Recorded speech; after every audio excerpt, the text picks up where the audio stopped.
बच्चों, आज आपको हम पार्ट 2 में कल पार्ट आपका 1 कराया था, आज पार्ट 2 कराएंगे।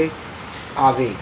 पहला पार्ट में आपका पॉइंट आता है आवेग। आवेग क्या है? लेसन नंबर 7 चल रहा है आपका। किसी वस्तु पर आरोपित बल तथा समय अंतराल के गुणनफल को बल आवेग कहते हैं। किसे आई से व्यक्त करते हैं? किसी वस्तु पर आरोपित बल और समय अंतराल, किसी वस्तु पर आरोपित बल और समय अंतराल के गुणनफल को बल आवेग कहते हैं या आवेग कहते हैं। इसे आई से व्यक्त करते हैं। आई बराबर होता है F into delta T. F का मात्रक होता है न्यूटन और समय का मात्रक होता है सेकंड। तो ये न्यूटन सेकंड मात्रक हो गया। आवेग जो होता है संवेग परिवर्तन के तुल्य होता है। अगर संवेग में परिवर्तन हो रहा है तो वो आवेग की पहचान है। ठीक है, तो पहचान संवेग परिवर्तन को भी हम आवेग कहते हैं। संवेग परिवर्तन को आवेग कहते हैं या किसी वस्तु पर आरोपित बल तथा सूक्ष्म समय अंतराल के गुणनफल को बल आवेग कहते हैं। अब इसमें एक पॉइंट अलग है जो मैंने आपको बताया, जड़त्व तंत्र, जड़त्व निर्देश तंत्र। ऐसा निर्देश तंत्र जो न्यूटन के नियमों का पालन करते हैं और उन्हें जड़त्व निर्देश तंत्र कहते हैं।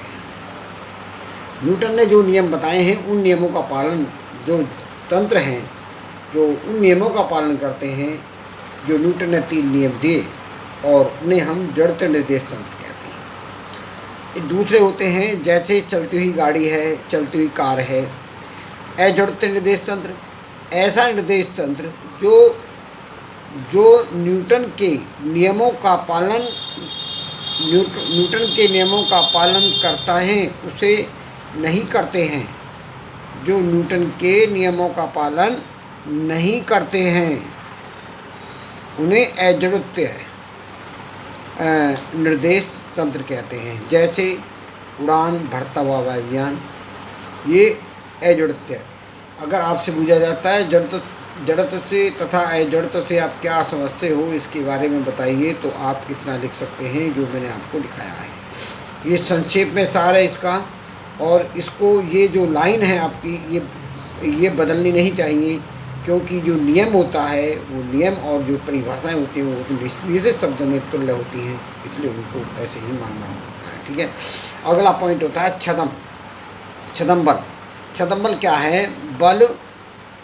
बल तंत्र के त्वरण की विपरीत दिशा आभासी तंत्र में कार्य करने वाले बल को छदम बल कहते हैं।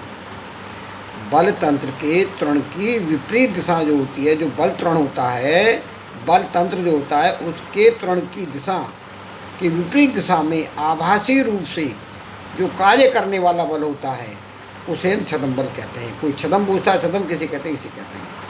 अब इसमें अगला जो नियम मैंने दिया, इम्पोर्टेंट है ये भी पॉइंट आपका, कि रेखीय संवेग संरक्षण का नियम। रेखीय संवेग संरक्षण का नियम क्या है कि यदि उस पर कोई बाह्य बल कार्य नहीं करे तो उसका संवेग नियत रहता है। इसका नियम है। यदि किसी वस्तु पर बाह्य बल कार्य नहीं करे तो उसका संवेग नियत रहता है। ये इसका मैंने सिद्धांत बताया है। अब इसको मैं सिद्ध करना, तो मैं क्या मानना पड़ेगा? माना किसी निकाय को 2 कण के द्रव्यमान m1 m2 तथा संवेग p1 p2 हो, तो निकाय का कुल संवेग जो है p बराबर p1 p2 होगा।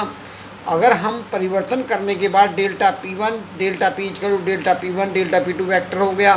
अब डेल्टा t से इसको भाग करते हैं तो limit delta t delta p upon delta t limit h tends to delta t limit p delta p2 upon delta t। इसको तो लिखेंगे dp अपॉन dt, इसको लिखेंगे dp1 अपॉन dt, इसको लिखेंगे dp2 अपॉन dt। तो इस तरीके से अब इसे आगे चलते हैं। जो इसमें संवेग होता है dp अपॉन dt, पहले वालों को f1 कहते हैं, दूसरे वालों को f2 कहते हैं। तो f1 प्लस f2, f1 2 भागों में टूटेगा, f इंटरनल एक्सटर्नल और f इंटरनल। इसमें ही f2 x इंटरनल और f इंटरनल। तो एक्सटर्नलों को तो एक साथ और इंटरनलों को एक साथ, एक्सटर्नल मैंने एक साथ ले लिए, इंटरनल एक साथ ले लिए। जो हमारा इंटरनल होता है वो 0 होता है, इंटरनल जो सम होता है वो शून्य होता है, तो dp upon dt equal to f x e s t plus f x e s two. तो ये हमारा एक्सटर्नल हो गया। एक्सटर्नल जो होता है हमारा वो हम total F E x T external बाह्य बल कहते हैं। जो संवेग परिवर्तन की दर होती है वो बाह्य बल के बराबर होती है। अब हम ये सिद्धांत ये कहता है यदि बाह्य बल शून्य हो तो संवेग जो है नियत रहता है, क्योंकि संवेग परिवर्तन की दर बाह्य बल के बराबर होती है। और यदि मैंने बाह्य बल को शून्य कह दिया, बाह्य बल नहीं लग रहा है, तो उसका संवेग नियत रहेगा। तो p का मान क्या हो गया, नियतांक। p हमारा नियतांक हो गया। अतः वस्तु पर बाह्य बल शून्य हो तो वस्तु का रेखीय संवेग नियत रहता है। ये मैंने सिद्धांत आपको बता दिया, इसे तैयार करना है, याद करना है, और यही आपके होमवर्क में तैयार करना है। ठीक है, होमवर्क में लिख देता हूँ मैं। होमवर्क क्या करना है, होमवर्क में रेखीय संवेग संरक्षण